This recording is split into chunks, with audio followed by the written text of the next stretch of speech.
And do you want to use the podium mic or?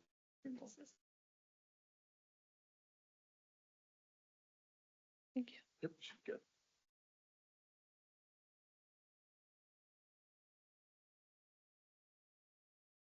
Okay. Hi, everybody. My name is Smriti Bajaj, and I work at Dell as an applied researcher in the quantum research team.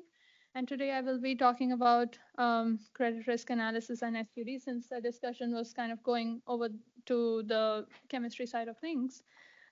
So basically, what we will be looking at today is, our goal is to kind of link portfolio risk calculations to concrete system requirements, and what we see currently in quantum hardware as like a bottleneck or an opportunity. So we'll discuss all of that today.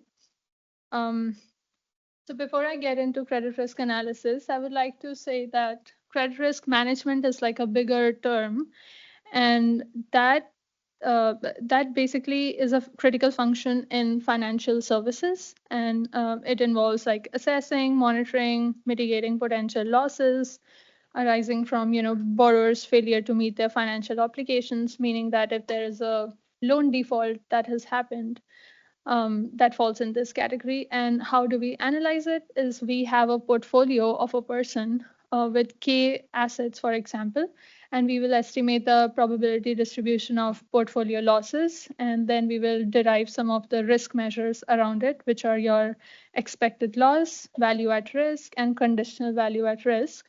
Now, this is like a high dimensional, computationally intensive problem, and it's like a potential candidate for quantum advantage, which is where I would like to say that classical Monte Carlo simulation still exists and people use it in banking today. But, like we have to run overnight compute cycles and to get like sub percentage value at risk error. And that convergence rate is about like 1 by m square, which where m is your number of samples. And when we look at the IBM's method of quantum amplitude estimation, which is like encoding these loss distributions into quantum state using a Gaussian conditional independence model. So that brings down the cost to, 1 by m, which is like a quadratic speedup. And okay. And having said that, now we looked at the problem holistically. So we thought that, there are certain components which maybe we should break down. And so there was this uncertainty model where the quantum circuits are actually getting encoded into, actually the probability distributions are getting encoded into quantum circuits through this uncertainty model. And then we have expected loss, which is like calculating the loss across all the scenarios. And then CDF is basically the probability of loss not exceeding a particular threshold. And then the value at risk kind of depends on that uncertainty model output. And CVAR also depends on VAR output. So there was a little bit of a dependency in the components. And so with Dell's quantum intelligent orchestrator, we were able to identify those dependencies and create a system which is capable of identifying tasks in, like distributing across classical and quantum tasks, and then also identifying if there is a dependency amongst those tasks. So that is where some of these tasks were independent and others had dependency, and this orchestration should be aware of that. So the workflow kind of looks like this, is that first we have the data ingested and then we construct the portfolios. We have this default probabilities computed for certain number of assets for a particular person's loan default scenario, for example. And then we do the classical, the data when we have it prepared, we send it to the quantum execution side. Like we prepare the circuit, we send it for execution, and we use our QIO, which is our orchestrator wrapper, to kind of decouple the classical workflow and dispatch the required components onto the right devices like CPU, GPU, or the QPU. So then that quantum communication happens back with classical when it is, it has done the processing and then it is sampling or sending the estimation results back to the classical side. And the classical does consume quantum outputs for loss aggregation, which is where the uh, risk measures like VAR and CVAR come into picture. So this is how a loosely coupled architecture looks like, and in terms of application time regime. And this communication is happening in batches. So there is like no tighter inner loop, which is being talked about here. So the orchestration, however, must respect these dependencies and be able to take that into consideration. Um, so this is what our orchestrator looks like. I don't want to flash it so much, but just taking a little bit of time to, kind of explain how the classical and quantum tasks are being split, and then Slurm kind of manages it across the different CPU, GPU, and QPU stacks. It is a vendor agnostic thing, much like what we are doing in openQSE. So this is what our infrastructure looked like. I should have used, this was like my missed opportunity for including Dell servers and storage pictures here. But yeah, imagine it's there and you have like in the management layer, we have two VMs with 8 GB RAM, 8 cores. It was capable of doing Slurm control and then running our orchestration service. Then we had two VM workers capable of doing classical pre and post processing. We had one GPU partition running NVIDIA L40s. We didn't want to use the H100s because we wanted to see how much it can do with like, a smaller system first.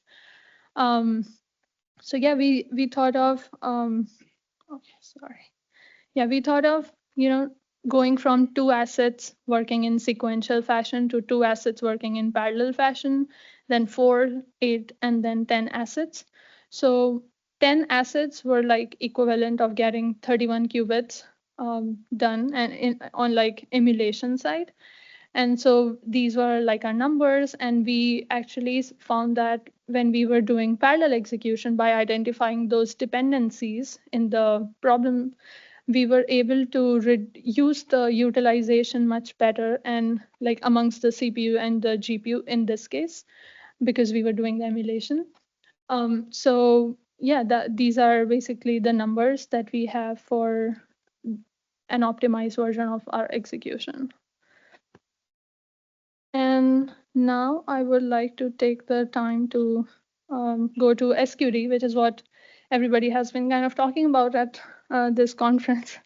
So first, I would like to clarify that we have seen two words here very loosely said, like QSCI and then SQD. Both are equivalent and both are doing basically the same thing. QSCI is something which is being used by chemistry and academia more, and SQD is like IBM's branding. But yeah, feel free to use whatever works. They both are targeting the same hybrid algorithm, where like somebody was saying just now that we have a nucleus and then you have all your electrons sitting in these orbitals. And with the change of energy, they are kind of, moving from one orbital to the other. And so what we are interested in is that getting a ground state energy or the lowest energy arrangement of these electrons. And basically we want to see that if the molecule is stable, reactive, or useful. So that is like the central problem in quantum chemistry, simulating these stuff. And then another promising candidate for quantum advantage. So we prepare Hamiltonians here that are intractable classically. So these Hamiltonians are basically the electrons' interaction with each other, which is what the classical is not capable of. I mean, it is doing, but it is trying. It's not as good as QPU is able to do now. And so this entire analysis is like robust to noise. It works with imperfect QPU samples to produce your meaningful results. So again, we have classical versions of it. We have the exact diagonalization. We have approximate methods like CAS, SEI, DMRG, and then we have what we call SQD, QSCI on the hybrid side.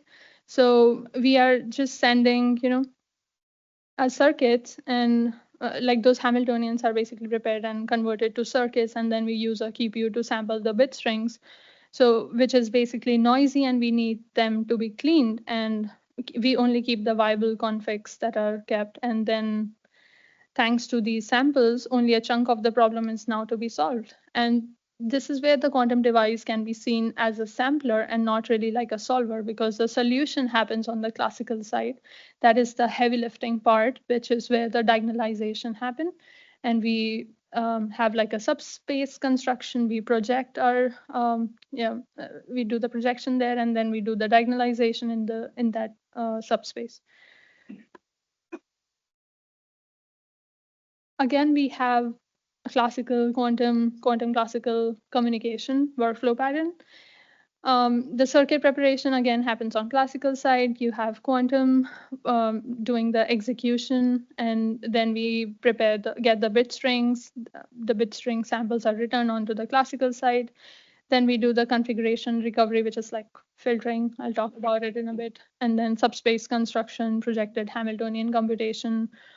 The bigger thing which requires HPC is a diagonalization, and that is like the most cost intensive thing here.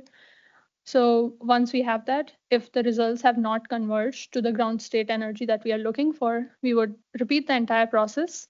And this is also an example of a loosely coupled application time regime, but with an iterative loop structure rather than the batch which we had for credit risk. So again, we identified that there were, there was these samples from the single static ansatz stage, which was kind of being a bottleneck, in terms of quantum sampling, as we were discussing just now. So there was an exponential scaling wall which was being hit. So we thought that why don't we loop over instead of looping over the batch in a serialized fashion, why don't we use parallel execution, multiprocessing here?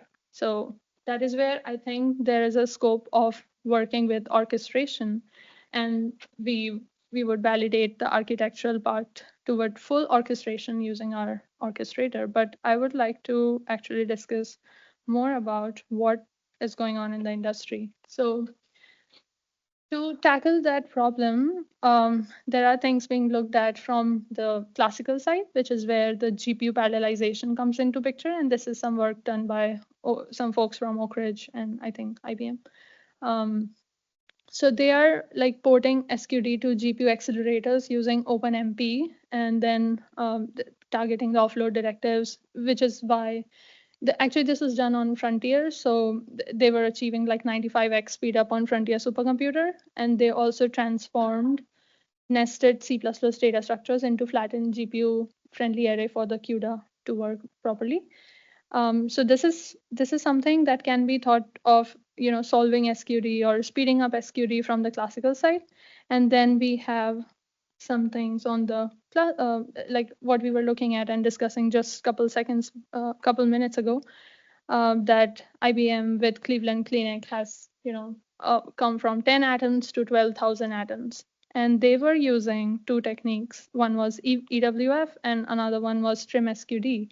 So EWF fragments, we have probably heard a lot of people talk about it yesterday.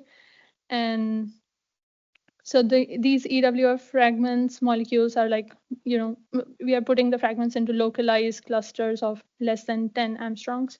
And the win here is that, TrimSQD is another approach which kind of filters out those bit strings which are not useful, and they were consuming a lot of our compute.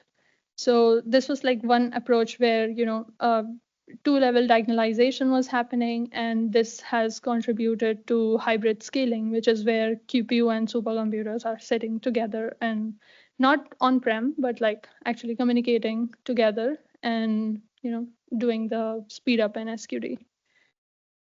So yeah, another one is SKQD, but like, yeah, it's like a different subspace problem where we talk about Krylov states. So this is the side-by-side comparison, and I would like to close this by saying that, we can look at all these different types of problems, and they like you can define loosely and tightly coupled in your own way. But for an orchestrator to work and communicate with QPU back and forth, I believe that's in the tight coupling. And when it's not doing, the back and forth communication, it's only just waiting for the results to come back from the QPU side. That's loose coupling. And so, yeah, I'm open to questions, and we can take this forward by, looking at what we really need in terms of these workflows and, yeah, orchestration softwares. Thank you.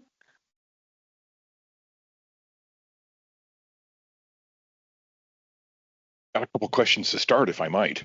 So one question in the second example that you showed, you mentioned that you described it as loosely coupled but iterative. And then from the diagram, that brought a question that I couldn't really answer from the diagram. And that is there state or information or values that are carried between iterations in the quantum stack in that particular case? Right. So when we are looking at the classical handoff to quantum, we have to prepare the state again, right? So for that, you have to look at some of the information to update the state, and then that gets carried to the quantum part, and that's where the entire cycle repeats. Okay, but there's no classical state that's being conserved. And the reason I'm asking this is the models that you've described point to a workflow model that I sort of recognized from cloud computing. I think metaphorically, this is one of the things that we have to talk about here, is the distinction between quote unquote monolithic and quote unquote microservices sorts of model. And the microservice model seems to be what you were using there. And the key is that, the work is queued up for the next stage. And if that processing fails, it can be picked up by some other thread, by some other quantum processor, and it's either started and finished, or it never happened. But that depends on not having state that is carried in the nodes that are doing the processing. And so, I mean, to my mind, the microservices versus monolithic question is something that I think we got to look about in terms of all of these hybrid applications. Is there a universal model, or do we have to accommodate both? But I'm just trying to get a feel for what you were picking up there. Thank you. Yeah, from my perspective, this was like more on monolithic side, not like a microservices architecture. But for particularly our orchestrator, we haven't been looking at the microservices style of things. And the reason is that we are also scoping some of the workflows and realizing that they do not need like a microservices architecture in order to communicate with the components yet. But that could change in the future. For now, we are good with monolithic. Okay, thank you. Other questions?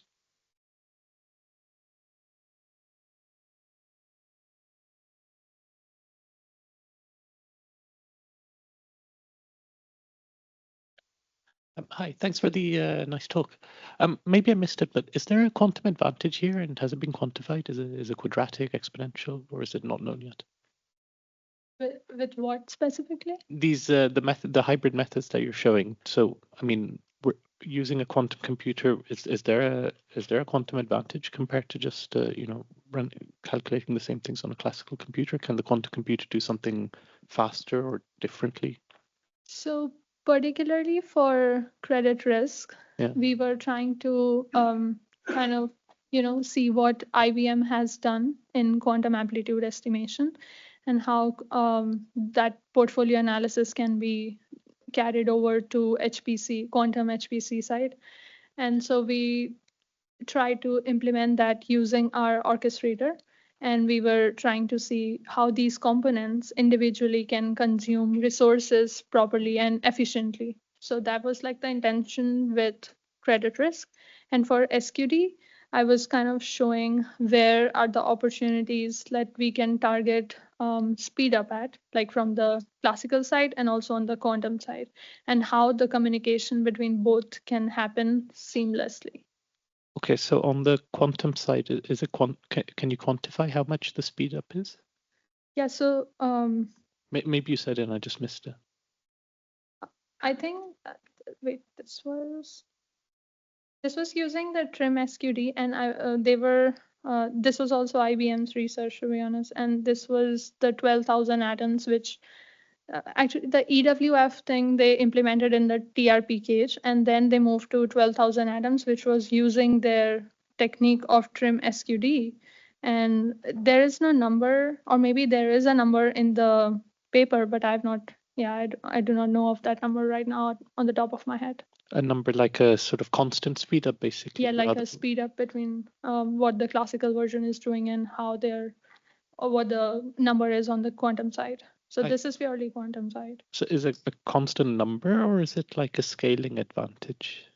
In terms of atoms, there is a scaling advantage for sure, but there is also a number related to speed up, I believe. Okay, thank you. I'll make a quick comment to that question. So if the goal is to use UCJ type circuits, unitary cluster Jastrow ansatz type circuits, and if you only do single or 1.5 layers of these circuits, and your goal is to estimate energies of fermionic Hamiltonians, there is no quantum advantage. You have to do deeper circuits. And so just last night, actually, we put a preprint where we simulated the Beyond Chemistry 77 qubit experiment on a laptop, because it's just a 1.5 layers of LUCJ or UCJ circuit. And you can use basically fermionic inner product calculations, exact calculations to simulate it exactly. And you can do a little bit of post-processing on a few nodes to get better energies than the QPU plus 6,400 nodes of Fugaku.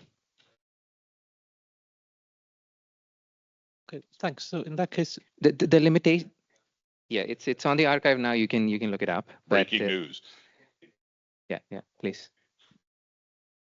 The trick. I can send you a link. Yes, absolutely. Yes, please. The main trick is that it's not a general statement about arbitrary depth circuits, but most of the experiments so far are limited in the circuit depth, right? It's like 1 layer or 1.5 layer, where the other half is that you do the Gaussian part, you don't do the Jastrow operator.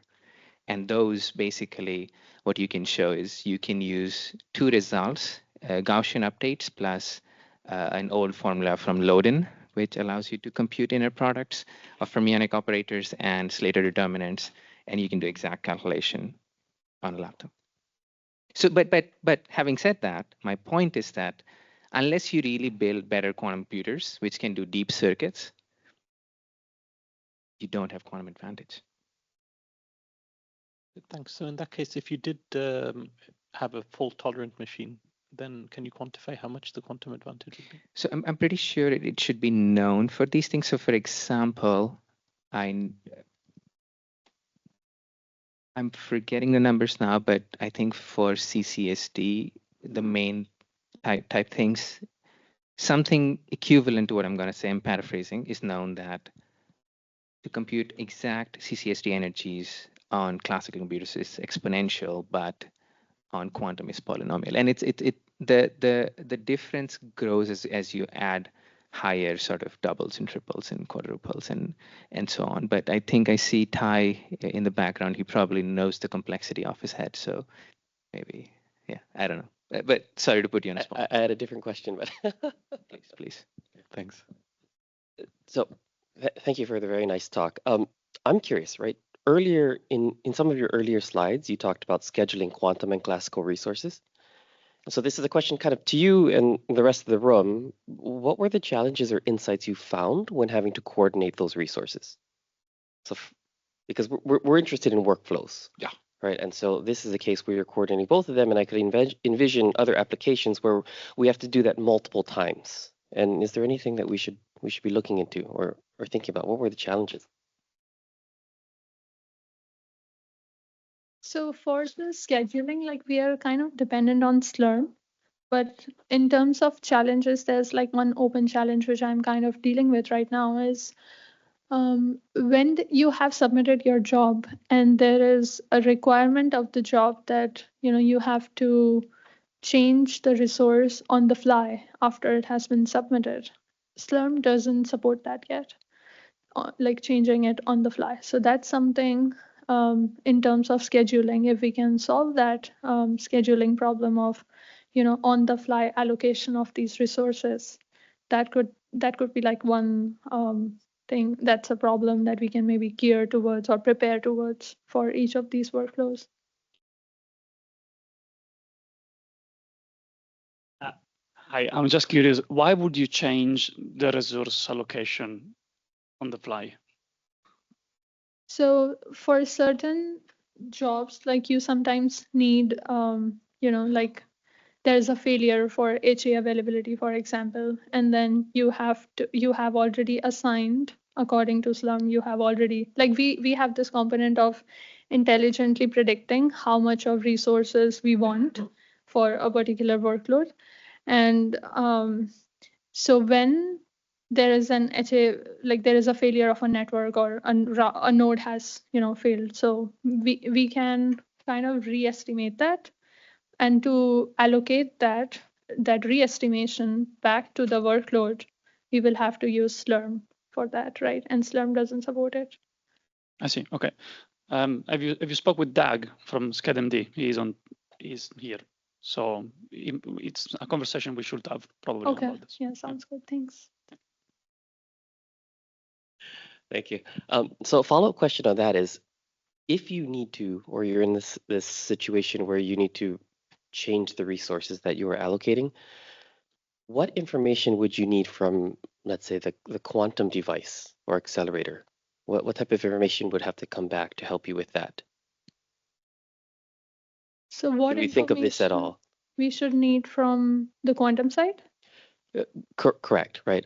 How would you manage that? So classically, I can understand it in my mind a little bit, but let's say you decide as part of your workflow to reallocate a resource, and it's a quantum resource rather than a classical one. Yeah. Is there some important information that you would need the device to have or the scheduler to have available to it to Right. do So this?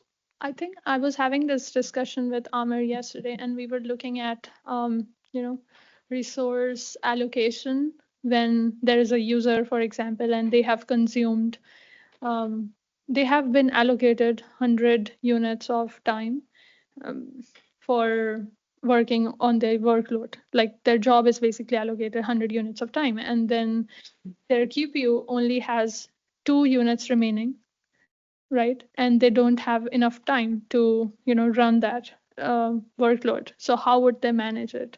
So maybe tapping onto that, and we can collect like some of the telemetry from the QPU side, and that would be like your T1, T2 times, and the gate count and those kind of things. And there would be an estimation on the basis of these resources. Could be classical estimation, hard-coded, or machine learning based. And this estimation would guide what your workflow would need in advance.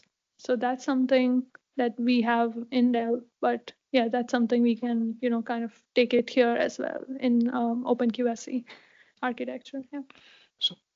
So to follow up slightly, just for clarification, so in the case that you were talking about there, you have a notion where Slurm believes that there are 10 units available of the quantum resource, but in fact, at the level of the quantum resource, there are only 2, and so then one has to adjust? Not Slurm in this case. It's like more on the application side when we're like starting to allocate resources to the jobs. So, Right. yeah, it's like a step before we allocate the resources with Slurm. So that's like a user specific Slurm is for 2 units or for 10, or request to Slurm would be for like if you have like 100 units, for example, you would have part of that allocated working through classical side, and then remaining is working on the QPU side using the QPU resources. And if your actual so QPU they're treated, the classical and the quantum are treated as sort of fungible as a single quantity? kind of, yeah, I mean not as a single quantity, but like for in terms of when we are looking at this token and the time that it is supporting for a particular user, that is something that we can distribute amongst classical and quantum, right? That's where the classical and quantum task orchestration also happens. Okay. And when we are talking about the quantum tasks, that's the part what I'm talking about, that you can go for emulation or you can go for the actual QPU time. And then the actual QPU time is only 2 units. So then you can allocate that time to emulation for some reason. But if and we can use machine learning or maybe like some resource estimation method to kind of guide that in order to already tell the job that you are processing into the system that it's not ready yet, it's not capable of handling the resources, or maybe the user is out of their budget. Okay. Yeah, thank you. So I think this, underscores one of my rants is that, better resource estimation Yes. is absolutely key to making this stuff work efficiently.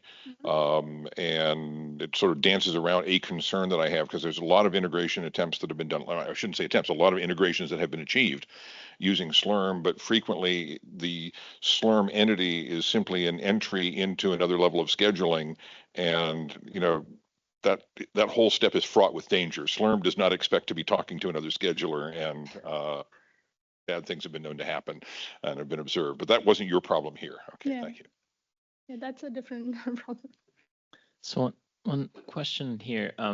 Seems like the quantum, this like orchestration sounds like pretty hard job, not just simple. So I think, what do you think about the requirement, so those protocols? I mean, for example, the let's say if you want to estimate the resources, and also that requires, if you want to change the requirement in between, there must be some sort of, protocol has to going on. I think from this picture, maybe QPU controller infrastructure. I think you want to make it, that vendor agnostic, right? Then, that protocol has to be crystal clear. And then how do they define it so that, you can make it vendor agnostic? So I think, have you, mentioned about some sort of, requirement in that? So for my understanding, like you are asking about what the protocol should be? Yeah, so protocol or some sort of requirement for the controller. I mean, what are the metrics you have to passing around? And also what kind of resources you try to estimate it. Then, once you want to estimate it and the resource relocate it, then, what are the protocol has to run, all sort of things. Yeah. So okay. So if you have like a workload, it depends on that workload, like what it would need. And we can probably make use of some of the historical data to guide this discussion, or like to guide this rationale behind what the workload would actually need, like how many cores it requires, or what is the latency is expected. So we would allocate that amount of time and that amount of compute to each of those workloads. And similarly, from the QPU side, we would, looking at the features, for example, T1, T2 time, number of gates, qubit counts, those kind of things, depth of the circuit that we are preparing and sending to the QPU. We would have to estimate what the compute time is needed from the QPU side. So in my mind, it is more of a machine learning problem, but there could be more solutions to it. Yeah, so those are certain things that we should, consider while designing the resource estimation part, and when we are supplying all that information to a scheduler like Slurm. Does that answer your question? Okay.